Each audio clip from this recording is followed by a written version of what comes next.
Hey everyone! Welcome to The Young and the Restless. I'm Jane, and I'm so excited to have you here. If you love Young and the Restless, then you're in the right place.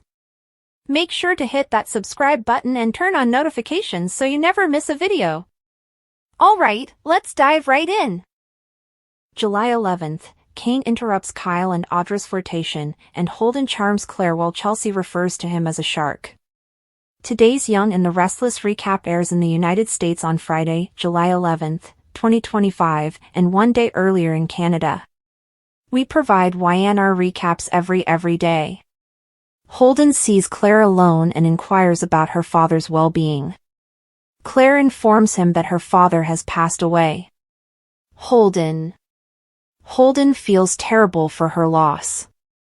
Claire reminds him that many people are still unaware because they can't contact them. She wants to believe Kyle understands her need for him. Claire and Holden. Holden promises Claire that Kyle would attend if he could. Claire understands, but it's unfortunate timing. Holden tells her that he lost his father to cancer a few years ago. Holden and Claire. Claire finds it difficult to imagine she will never communicate with her father again. Holden urges her to feel whatever she needs to feel. Claire is appreciative for his assistance. Holden offers to be her distraction by inviting her to breakfast. Claire. Holden wants to learn more about Claire's hobbies. She admits she enjoys reading and horseback riding. She recommends another time for breakfast. Holden enters his contact details into her phone.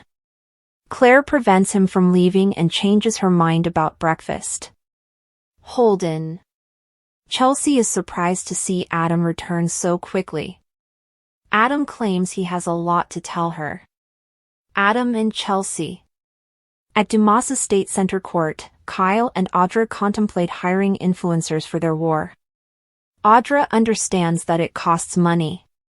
Kyle gets distracted by the Vibrante perfume she is wearing and dislikes the fact that he can't identify the top note. Cane enters, hoping he is not interrupting. Kyle and Audra. Kyle and Audra claim that they were simply working.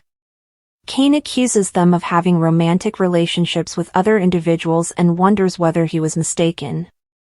Kyle and Audra remind them that they are devoted to others and that their relationship is strictly professional.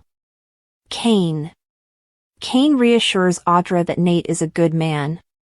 He is sorry that Kyle and Summer did not work out. He admires Audra for convincing Victor to obtain her an invitation. Audra informs him that Victor has backed her new startup, Vibrante. Cane implies that she is a woman of many abilities. Audra admits to being extremely persuasive when necessary. Audra and Cane. Kyle describes Audra as invasive. Cane finds their banter intriguing. Kyle and Audra say they have a friendly rivalry. Audra offers to allow Cane to smell her aroma. She is determined to learn what he really wants in a woman. She admits to not playing it safe and taking huge risks. Audra and Kyle. Kyle and Audra inform him that they are considering alternative tactics to promote their war.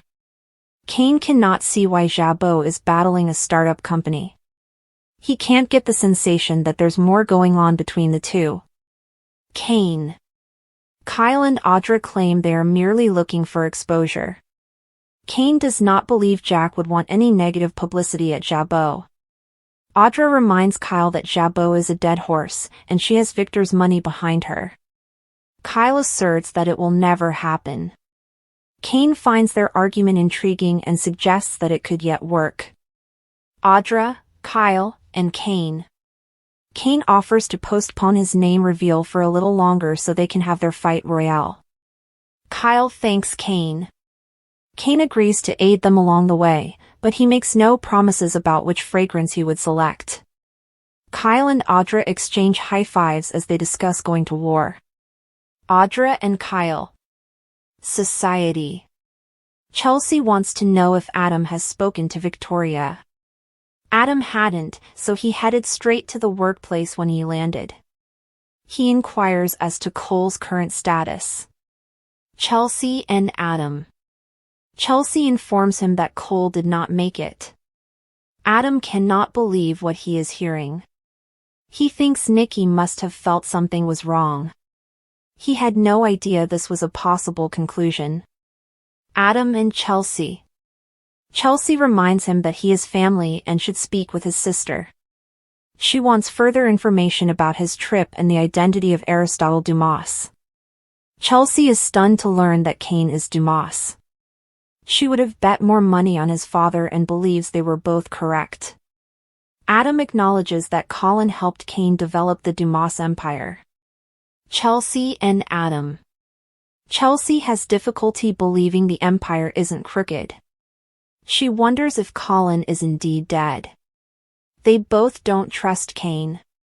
Adam claims it's a tremendous story, and it's all theirs for the taking. Chelsea cannot believe Adam hiked up the mountain. Adam and Chelsea. Adam assures her there was no other option. Chelsea considers it hilarious that all of Genoa City's power players are stuck, yet Cane has managed to travel back and buy great real estate. They both wonder what Cane's master strategy is. Chelsea and Adam. Chelsea worried that Lily will be devastated. Adam hopes Phyllis does not tell anyone about seeing him. Adam, Chelsea, Claire, and Holden. Chelsea says she'll keep quiet as long as it benefits her. She is amazed by Adam's new priorities and dedication to his family. Adam wants to know who Cane's point person in town is. Adam. Claire and Holden enter as Chelsea admits she knows who that person is. Chelsea mentions Holden Novak to Adam and how he used to work for Damien. Adam is impressed by Chelsea's knowledge of all this. Chelsea informs Adam that Holden approached her while he was away. She's convinced Holden is a shark in the water. She waves and greets Claire and Holden. Holden. Adam expresses his condolences on Cole's passing. Holden and Adam shake hands. Holden admits to never meeting Dumas and assures them that he and Damien are no longer buddies. Adam offers to put in a word for Holden with Devon. Holden claims that he is investigating alternative choices and criticizes Adam for asking too many questions. Adam and Holden. Adam apologizes for hitting a nerve. Claire would like to thank Chelsea for being there for Victoria last night.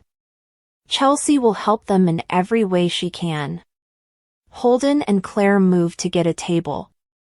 Adam proposes that Holden visit Newman Media this week to inquire about any open openings. Holden cannot believe Adam has offered him a job. Adam. Adam argues that he has not yet offered him a job.